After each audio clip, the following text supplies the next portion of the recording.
This is 5 phases to get your bookkeeping business from zero where you're starting to about $70K a year. Let's kick it off with phase number 1. This one I called take messy action. So it's gonna feel uncomfortable at first, it's gonna feel weird. In this phase, you may or may not get your first client. So I said 1 client, that could be around $500. It might be more like $300, but that will add up to a chunk of annual income, especially if you're starting with zero and if you're kind of feeling like it's a side hustle to start out with. So let's talk about some things you'll be doing in phase 1. You're gonna be learning a lot. You're gonna be having to motivate yourself. I also want you to talk to family and friends, let them know you have a bookkeeping business. Maybe you want to work for free to start out with, just do some volunteering for like a friend who has a business. Or maybe you already have an office job and you can do a little bookkeeping within your current job. Think about what kind of bookkeeper training you want to do. I have a bunch of videos and a checklist not a checklist, but a chart you can download with a whole bunch of different bookkeeper trainings, the pros and cons and the prices of each one. That's linked in my description box. You can also start to take some steps to set up your business. So maybe that's creating an LLC, getting a website.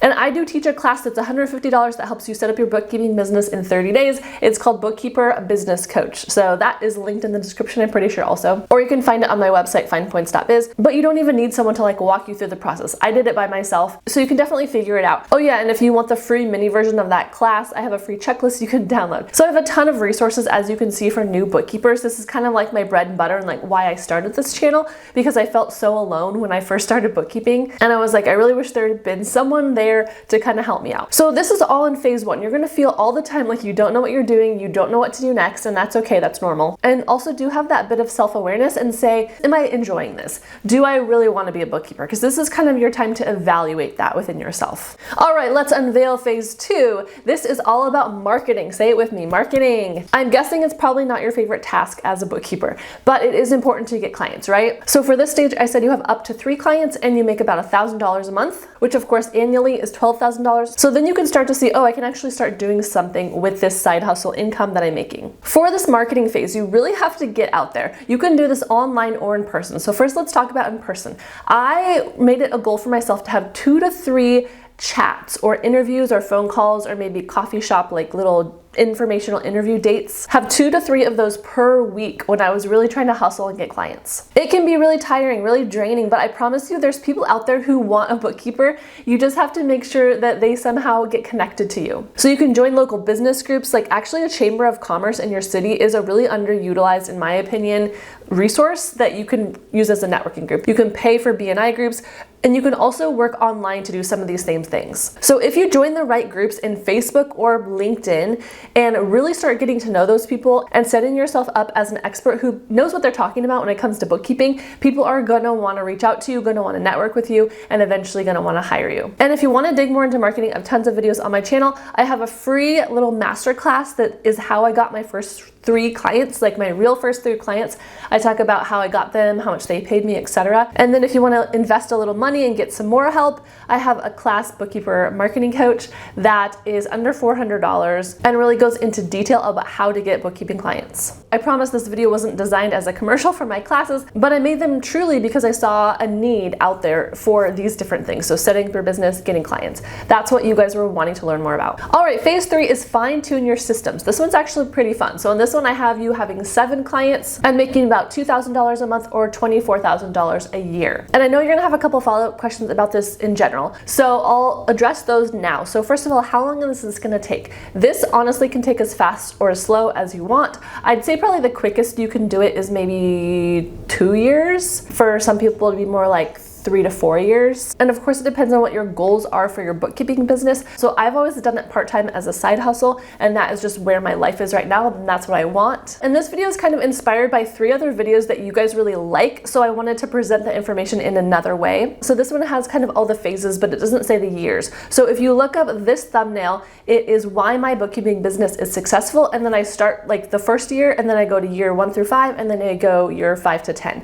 So those are kind of a different way of presenting this info. Another one you might like is my 5-year bookkeeper plan. So the thumbnail looks like this, and in that video I have this list, and it shows every single year, like year 1 through 5, how many clients you would expect to get. This is all hypothetical, but you know, maybe by year 5, how are you getting to that 7 client mark, and how much does each client pay you? And of course, all this is dependent on how big a client is. We're going to talk about that in phase 5, getting bigger better paying clients, you can check out this video that is about small, medium, and large clients. All right, going back to phase 3 where we are talking about systems. As you get each new client, you're gonna realize you're kind of doing the same stuff over and over again. You're sending the same type of emails, you're always giving them a contract, you always have to set up the same meeting each month. So think about the client-centered tasks. How can you automate those? Can you give them a scheduling link? Can you use calendar reminders? Can you set up in QuickBooks recurring invoices so you don't have to create the same invoice over and over? Start to standardize your services. So in phase 1, you had no idea how much to charge, but now you're kind of getting an idea of how much to charge each client, what is a good use of your time and what is not. You also want to design your day as a bookkeeper as best you can, so you're probably just not working willy-nilly now. You probably want to have chunks of time where you can do dedicated work. And then think about batching bookkeeper tasks. So maybe you do a bunch of reconciling every Monday and you get all your clients caught up to the current date. And then maybe you have 3 clients who need you to run payroll, and so you know that is like the 20th, the 25th, and the 28th. You start to get your own schedule down so that you can be as productive as possible. Let's move on to phase 4. This is when we're getting really serious about our business. You're making like a full-time income now, so $54,000 a year. Whether or not you're working full-time, I would guess probably not quite full-time. You now have 13 clients, and the theme of this phase is outsourcing and also scaling. 2 pretty fun things in my opinion. So first of all, outsourcing. I have a whole video on this that you can watch, but even if it sounds like totally outlandish for you right now, it's very possible that you might be able to hire someone. So you can hire other bookkeepers part-time to do bookkeeping tasks, or you can hire some kind of marketing assistant or virtual assistant to help you out. So go watch that video if you want to deeper dive into that. All right, let's talk more about scalability. So this whole time you've kind of figured out some ways that are working to get clients, because now you have those 13 clients. So maybe you found a really good networking group, became friends with an accountant, and they are referring a ton of business to you, or maybe it was a financial advisor. Start thinking about other ways you can automate this marketing that's not as you-centered. So I have a video that is a beginner sales funnel. So sales funnel is kind of a fancy way of gathering people that might be interested in you as a bookkeeper. So maybe you have an Instagram page and you're sharing helpful content for business owners. So you say, these are things to think about at tax time. And then maybe at some point you ask for their email to give them like a free resource.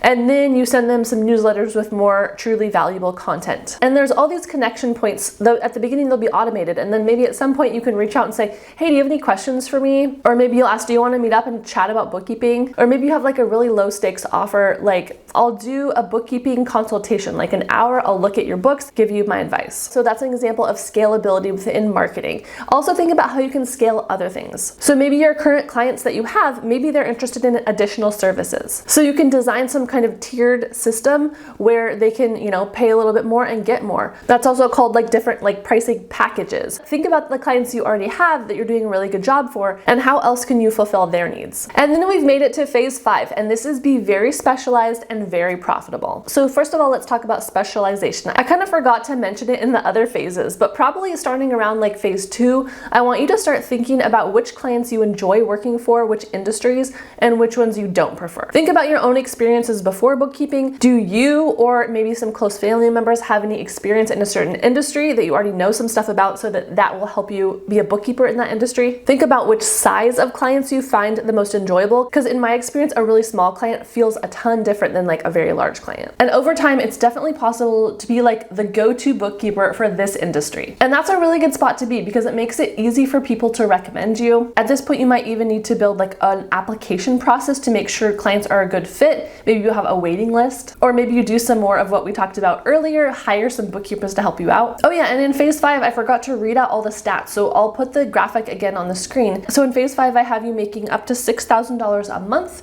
which is $70,000 a year. And then I have 15 high-paying clients, quality clients. And so this is the next thing I want to talk about is as you go along, you can become pickier about which clients you want to take on. You're gaining more experience year after year. You're getting better at bookkeeping. You're learning how to do some advisory services. So you can do cash flow analysis for them. You can do quarterly reviews. You can offer these higher bar bookkeeping items. and that's going to bring in more quality clients who are willing to pay more for your services. And then of course the advantage of this is you're making a higher income for doing less hours of work, or however you choose to do the breakdown. Maybe you're working the same amount of hours and so your income is able to go higher. And definitely use testimonials, case studies from your current clients that are happy with you, put those on your website, and ask for referrals from those happy clients. Let me know in the comments which phase you are on and what is your goal. Do you want to make it to like the 4 or 5 phase, or are you just kind of like chilling in like phase 3? Thanks for watching, and I'll talk to you next week.